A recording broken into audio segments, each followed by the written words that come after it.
ನಮಸ್ಕಾರ ಗೈಸ್. ನಾನಿವತ್ತು ಒಂದು ಚಿಕ್ಕ ಕತೆ ಜೊತೆ ಬಂದಿದ್ದೀನಿ. ಇದು ಏನು ರಿಲೇಟೆಡ್ ಅಂದರೆ ಒಂದು ತಾಯಿಯ ಬಗ್ಗೆ ಕತೆ, ತಾಯಿ ಮತ್ತು ಮಗನ ಸಂಬಂಧದ ಈ ಕತೆ ನಾನು ಎಲ್ಲೋ ಕೇಳಿರೋದು. ತುಂಬ ಚೆನ್ನಾಗಿ ಅನ್ನಿಸ್ತು, ನನಗೂ ಇದನ್ನು ಹೇಳ್ಕೋಬೇಕು ಅನ್ನಿಸ್ತು, ಇದರ ಅಭಿಪ್ರಾಯ ಇದ್ರ ಬಗ್ಗೆ. ಸೊ ಏನೋ ಹೇಳಕ್ಕೆ ಟ್ರೈ ಮಾಡಿದ್ದೀನಿ.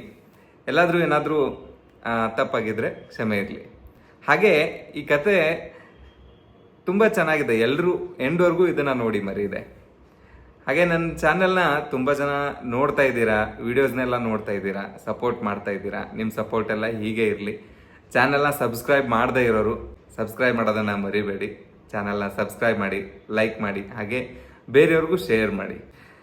ಓಕೆ, ಒಂದು ಮನೆಯಲ್ಲಿ ಒಂದು ಅನ್ಯೋನ್ಯವಾದ ಕುಟುಂಬ, ಒಬ್ಬ ಗಂಡ ಹೆಂಡತಿ, ಅವ್ರಿಗೆ ಒಂದು ಪುಟ್ಟ ಗಂಡು ಮಗು ಇರುತ್ತೆ, ಚೆನ್ನಾಗಿರುತ್ತೆ. ಏನೋ ಒಂದು ಕಾರಣಾಂತರದಿಂದ ಆ ಮನೆ ಯಜಮಾನ ತೀರೋಗ್ತಾನೆ. ಅಂದರೆ ಆ ತಾಯಿ ಆ ಮಗು ಚಿಕ್ಕಂದಿದ್ದಾಗನೇ ತನ್ನ ಗಂಡನ ಕಳ್ಕೊಂಡ್ಬಿಡ್ತಾಳೆ. ಆ ಮಗುಗೆ ಯಾವುದೇ ರೀತಿಯಿಂದ ತೊಂದರೆ ಆಗದೆ ಇರೋ ಥರ, ತಂದೆ ಇಲ್ಲ ಅನ್ನೋ ಒಂದು ಕೊರತೆ ಇಲ್ಲದೆ ಇರೋ ಥರ ಚೆನ್ನಾಗಿ ನೋಡ್ಕೊತಾಳೆ. ಮನೆ ಕೆಲಸ ಎಲ್ಲ ಮಾಡಿ, ಬೇರೆಯವ್ರ ಮನೆಗೆ ಕೂಲಿಗೆಲ್ಲ ಹೋಗಿ ಅದರಿಂದ ಬಂದು ಮತ್ತೆ ಕೆಲಸ ಮಾಡಿ ಏನೋ ಒಂದು ಕಷ್ಟಪಟ್ಟು ಮಗುನ ಚೆನ್ನಾಗಿ ಓದಿಸ್ತಾಳೆ. ಆಮೇಲೆ ಅವನು ಒಂದು ಜಾಬ್ ಸಹ ಹಿಡಿತಾನೆ, ಒಳ್ಳೆ ಜಾಬ್ ಆಗೇ ಇರುತ್ತೆ. ಸಿಟಿಲಿ ಹೋಗ್ತಾನೆ, ಅಮ್ಮನ್ನು ಕರ್ಕೊಂಡು ಹೋಗ್ತಾನಲ್ಲಿ. ಏನಾಗುತ್ತೆ, ಒಂದು ಪ್ರಾಬ್ಲಮ್ ಅವನಿಗೆ. ಜಾಬ್ ಆದಮೇಲೆ ಮದುವೆ ಎಲ್ಲ ಆಗುತ್ತಲ್ಲ, ಒಳ್ಳೆ ಶ್ರೀಮಂತ, ದುಡ್ಡೆಲ್ಲ ಮಾಡಿರ್ತಾನೆ, ಒಂದು ಮನೇನೂ ಇರುತ್ತೆ, ಮನೇಲಿ ಒಂದು ನಾಯಿನೂ ಸಾಕಿರ್ತಾನೆ. ಒಂದಿನ ಅವ್ನ ಬರ್ಡೇ ಇರುತ್ತೆ. ಆ ಬರ್ಡೇ ದಿನ ಏನಾಗುತ್ತೆ, ಅವನು ಫ್ರೆಂಡ್ಸ್ನೆಲ್ಲ ಮನೆಗೆ ಇನ್ವೈಟ್ ಮಾಡಿರ್ತಾನೆ. ಫ್ರೆಂಡ್ಸ್ನ, ಕೊಲೀಗ್ಸ್ನ ಎಲ್ಲರೂ ಮನೆಗೆ ಬನ್ನಿ ಸೆಲೆಬ್ರೇಟ್ ಮಾಡೋಣ ಅಂತ ಹೇಳಿರ್ತಾನೆ, ಇನ್ವೈಟ್ ಮಾಡಿರ್ತಾನೆ. ಎಲ್ಲ ರಿಚ್ ಪೀಪಲ್ ಎಲ್ಲ ಅಲ್ಲಿ ಬರ್ತಾ ಇರ್ತಾರೆ. ಆ ದಿನ ಇವನಿಗೆ, ಆ ತಾಯಿಗೆ ಒಂದು ಕಣ್ಣಿರಲ್ಲ, ಅಂದರೆ ಇನ್ನೊಂದು ಕಣ್ಣಿರುತ್ತೆ, ಒಂದು ಕಾಣಿಸ್ತಾ ಇರಲ್ಲ. ಕುರೂಪಿಯಾಗಿರ್ತಾಳೆ ಅವಳು, ಒಂದು ಸ್ವಲ್ಪ ವಯಸ್ಸಾಗಿರುತ್ತಲ್ಲ. ಸೊ ಹಾಗಾಗಿ ಇವನು ಅವಳ ತಾಯಿಗೆ ಹೇಳ್ತಾನೆ, ಅಮ್ಮ ಇವತ್ತು ನನ್ನ ಫ್ರೆಂಡ್ಸ್ ಎಲ್ಲ ಬರ್ತಿದ್ದಾರೆ ಮನೆಗೆ, ನೀನು ಈ ಥರ ಎಲ್ಲ ಓಡಾಡಿದ್ರೆ ನೀನು ಕುಡ್ಡಿ ಅಂತ ಅವ್ರಿಗೆ ಹೇಳ್ಕೊಳಕ್ಕೆ ನನಗೆ ಇಷ್ಟನೂ ಆಗ್ತಿಲ್ಲ. ಸೊ ನೀನು ಅವ್ರ ಮುಂದೆ ನಾನು ನನ್ನ ತಾಯಿ ಅಂತ ಹೇಳ್ಕೊಳ್ಳಲ್ಲ, ನೀನು ಏನು ಅನ್ಕೊಂಬೇಡ ಅಂತ ಹೇಳ್ತಾನೆ. ಅವಳಿಗೆ ಬೇಜಾರಾಗುತ್ತೆ, ಏನು ನನ್ನ ಮಗನಿಗೆ ಇಷ್ಟೊಂದು ನಾನೆಲ್ಲ ಮಾಡಿದ್ರು ಸಹ ಕಷ್ಟಪಟ್ಟು ದುಡ್ದಿದ್ದೆ, ನನ್ನ ಮಗನೇ ಈ ಥರ ಮಾಡಿದ್ನಲ್ಲ ಅಂತ ಅವಳಿಗೆ ಬೇಜಾರಾಗಿ ಅವಳು ಏನು ಮಾಡ್ತಾಳೆ, ಒಂದು ಲೆಟ್ರ್ ಬರೆದು ಆ ಲೆಟ್ರನ್ನ ವಾಚ್ಮನ್ ಹತ್ರ ಕೊಟ್ಟು ಮನೆಯಿಂದ ಹೊರಟೋಗ್ಬಿಡ್ತಾಳೆ, ಮನೇನ ಬಿಟ್ಟು. ಇವನ್ ಬರ್ಡೇನ ಸೆಲೆಬ್ರೇಟ್ ಮಾಡೋದ್ರಲ್ಲೇ ಬ್ಯುಸಿ ಇರ್ತಾನೆ. ಆ ಬರ್ಡೇ ಸೆಲೆಬ್ರೇಷನ್ ಮಧ್ಯೆ ಆ ವಾಚ್ಮ್ಯಾನ್ ಬಂದು ಆ ಲೆಟರ್ನ ಅವ್ರ ಮಗನ ಕೈಲಿ ಕೊಟ್ಟಾಗ ಅವ್ರ ಮಗ ಆ ಲೆಟರ್ನ ನೋಡಲ್ಲ. ನಿಮ್ಮ ತಾಯಿ ಕೊಟ್ಟಿದ್ದು ಅಂತ ಹೇಳಿದ್ರು ಸಹ ನೋಡಲ್ಲ, ಅದನ್ನು ಹಾಗೆ ಜೋಬಲ್ಲಿ ಹಾಕೊಂಡ್ಬಿಡ್ತಾನೆ. ಫೈನ್, ಬರ್ಡೇ ಎಲ್ಲ ಆಗುತ್ತೆ, ಎಲ್ಲ ಸೆಲೆಬ್ರೇಷನ್ ಆಗುತ್ತೆ, ಫ್ರೆಂಡ್ಸ್ ಎಲ್ಲ ಹೋಗ್ತಾರೆ. ಇವಂದು ಊಟ ಎಲ್ಲ ಮುಗ್ದಾದ್ಮೇಲೆ ರೂಮ್ಗೆ ಹೋಗಿ ಇನ್ನೇನು ಮಲಗಬೇಕು ಅನ್ನೋವಾಗ ಶರ್ಟ್ನ ಮತ್ತೆ ತೆಗೆದು ಹಾಕಬೇಕು ಕಬೋರ್ಡಲ್ಲಿ ಅನ್ನೋವಾಗ ಆ ಲೆಟ್ರ್ ಶರ್ಟಿಂದ ಆಚೆ ಬಿದ್ದೋಗುತ್ತೆ. ಅವಾಗ ಏನಿದೆ ಇದರಲ್ಲಿ ಅಂತ ನೋಡ್ತಿರ್ತಾನೆ. ನೋಡ್ತಾ ಹಾಗೇ ಅವನ ಕಣ್ಣಲ್ಲಿ ನೀರು ಬರ್ತಾ ಇರುತ್ತೆ. ಏನು ಬರೆದಿರ್ತಾಳೆ ಅವ್ರ ತಾಯಿ ಅಂದರೆ, ಮಗ ನೀನು ಚಿಕ್ಕೋನಿದ್ದಾಗ ನಿನ್ನ ಕಷ್ಟಪಟ್ಟು ನಾನು ದುಡ್ದೆ, ನೀನು ಇವತ್ತು ನನಗೆ ಈ ಥರ ಹೇಳಿದೆ ಅಂತ ನನಗೆ ಬೇಜಾರಾಗಲಿಲ್ಲ. ಬಟ್ ಆಗಿದ್ದೇನು ಅಂದರೆ, ನೀನು ಚಿಕ್ಕೋನಿದ್ದಾಗ ಆಟ ಆಡೋಕ್ಕೆ ಹೋಗಿ ಒಂದು ಕಣ್ಣು ಕಳ್ಕೊಂಡಿರ್ತೀಯ.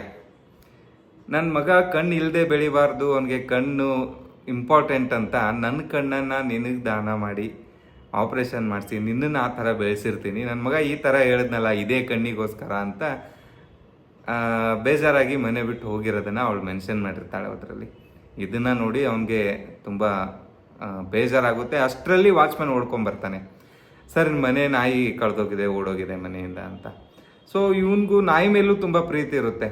ಎಲ್ಲ ಅಡ್ವರ್ಟೈಸ್ಮೆಂಟ್ ಹಾಕಿಸ್ತಾನೆ, ಸೋಷಿಯಲ್ ಮೀಡಿಯಾದಲ್ಲಿ ಹಾಕಿಸ್ತಾನೆ, ನಾಯಿ ಕಳೆದಿದೆ, ಈ ಥರ ನಾಯಿನ ಹುಡುಕಿ ಕೊಟ್ಟೋರಿಗೆ ಒಂದು 10,000 ಕೊಡ್ತೀನಿ ಅಷ್ಟ ಅಮೌಂಟ್ ಅಂತ ಮೆನ್ಷನ್ ಮಾಡಿರ್ತಾನೆ.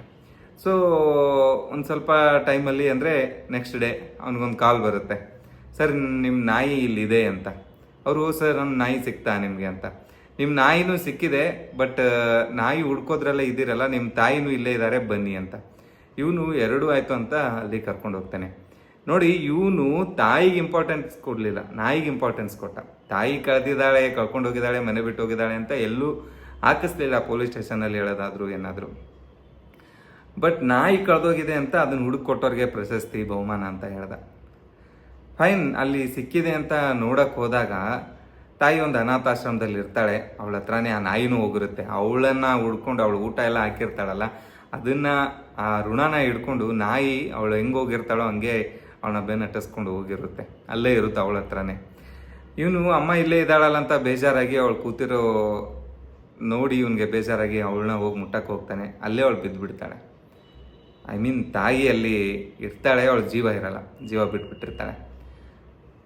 ಅವಳು ಹೇಗಿರ್ತಾಳೆ ಅಂದರೆ ಬಿದ್ದರೂ ಸಹ ಅವಳ ಕೈನ ಈ ಥರ ಮುಷ್ಟಿ ಕಟ್ಕೊಂಡಿರ್ತಾಳೆ. ಆ ಮುಷ್ಟಿಲಿ ಏನಿದೆ ಅಂತ ಬಿಚ್ಚಿ ನೋಡೋಕೆ ಹೋದರೆ ಅವನ ಫೋಟೋ ಇರುತ್ತೆ. ತಾಯಿಗೆ ಅವಳ ಜೀವ ಹೋಗ್ತಿದ್ರು ಸಹ ಮಗನೇ ಇಂಪಾರ್ಟೆಂಟ್ ಅಂತ ಮಗನ ಫೋಟೋ ಹಿಡ್ಕೊಂಡು ಅವಳು ನೆನೀತಾ ಸತ್ತಿರ್ತಾಳೆ. ಸೊ ಇಲ್ಲಿಗೆ ತಾತ್ಪರ್ಯ ಏನು ಅಂದರೆ ಜನ ತಾಯಿಗೆ ಇಂಪಾರ್ಟೆನ್ಸ್ ಕೊಡ್ತಿಲ್ಲ, ನಾಯಿಗೆ ಇಂಪಾರ್ಟೆನ್ಸ್ ಕೊಡೋಷ್ಟು ತಾಯಿ ಕೊಡ್ತಿಲ್ಲ. ನಾಯಿನ ಕರ್ಕೊಂಡು ಸುತ್ತಾಡ್ತಾರೆ, ತಾಯಿನ ಕರ್ಕೊಂಡು ಸುತ್ತಾಡೋಕ್ಕೆ ಇಷ್ಟ ಆಗಲ್ಲ. ಈ ಕಥೆದು ಒಂದೇ ತಾತ್ಪರ್ಯ, ಎಲ್ಲರೂ ಸೀನಿಯರ್ಸ್ ಇರ್ತಾರೆ ಮನೇಲಿ, ತಂದೆ ಇಲ್ದಿರೋ ತಾಯಿ, ತಾಯಿ ಇಲ್ದಿರೋ ತಂದೆ, ಏನೋ ಇಬ್ಬರು ಒಬ್ಬರನ್ನ ಕಳ್ಕೊಂಡ್ಮೇಲೆ ತಬ್ಲಿ ಥರ ಇರ್ತಾರೆ ಅವರು. ಅವ್ರನ್ನ ನಾವು ತುಂಬ ಚೆನ್ನಾಗಿ ನೋಡ್ಕೊಬೇಕು. ಸಾಧ್ಯ ಆದಷ್ಟು ಎಲ್ಲರೂ ಇದನ್ನು ತಿದ್ಕೊಂಡು ಅವ್ರಿಗೆ ಯಾವುದೇ ಕುಂದುಕೊರತೆ ಆಗದೆ ಇರೋ ಥರ ನೋಡಿಕೊಂಡ್ರೆ ಒಂದು ಒಳ್ಳೆಯದು ಅಂತ ಈ ಮೆಸೇಜ್ನ ನಾನು ರೀಚ್ ಮಾಡಬೇಕಿತ್ತು ನಿಮಗೆ. ಸೊ ಕತೆ ಹೇಗಿದೆ ಅಂತ ಕಮೆಂಟ್ ಮಾಡಿ. ನಿಮಗೆಲ್ಲರಿಗೂ ಇಷ್ಟ ಆಗಿದ್ದರೆ ಲೈಕ್ ಮಾಡಿ, ಶೇರ್ ಮಾಡಿ.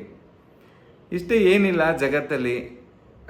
ಸೀನಿಯರ್ಸ್ಗೆ ನಮ್ಮನ್ನು ಬೆಲೆ ಕೊಟ್ಟರು ಎಷ್ಟೇ ದುಡ್ಡು ಕೊಟ್ಟರು ನಾವು ಇದನ್ನೆಲ್ಲ ಗಳಿಸ್ಬೋದು, ಬಟ್ ತಂದೆ ತಾಯಿನ ಗಳಿಸೋಕ್ಕಾಗಲ್ಲ. ನಮಗೋಸ್ಕರ ಅವ್ರು ಎಷ್ಟೋ ಕಷ್ಟಪಟ್ಟು ಏನೇನೋ ಮಾಡಿರ್ತಾರೆ. ಅವ್ರದ್ದು ಎಷ್ಟೊಂದು ಆಸೆಗಳನ್ನು ಬದಿಗಿಟ್ಟು ಮಕ್ಕಳು ಚೆನ್ನಾಗಿರಲಿ ಅಂತ ನಮ್ಮನ್ನೆಲ್ಲ ಮಾಡಿರ್ತಾರೆ. ಸೊ ತಂದೆ ತಾಯಿ ಇರೋರು ಈ ಬೆಲೆ ಅಷ್ಟು ಗೊತ್ತಿಲ್ಲದಿದ್ರು, ಇರದೇ ಇರೋರಿಗೆ ತುಂಬ ಗೊತ್ತಿರುತ್ತೆ. ಇದ್ದಿರೋರು ತುಂಬ ಪುಣ್ಯವಂತರು, ಲಕ್ಕಿ. ಸೊ ಅವ್ರನ್ನ ಚೆನ್ನಾಗಿ ನೋಡ್ಕೊಳ್ಳಿ. ಎಲ್ಲರೂ ತಂದೆ ತಾಯಿನ ಚೆನ್ನಾಗಿ ನೋಡ್ಕೊಳ್ಳೋಣ ಅಂತ ಹೇಳ್ತಾ ಈ ಸ್ಟೋರಿನ ಇಲ್ಲೇ ಮುಗಿಸ್ತೀನಿ. So bye guys, thank you.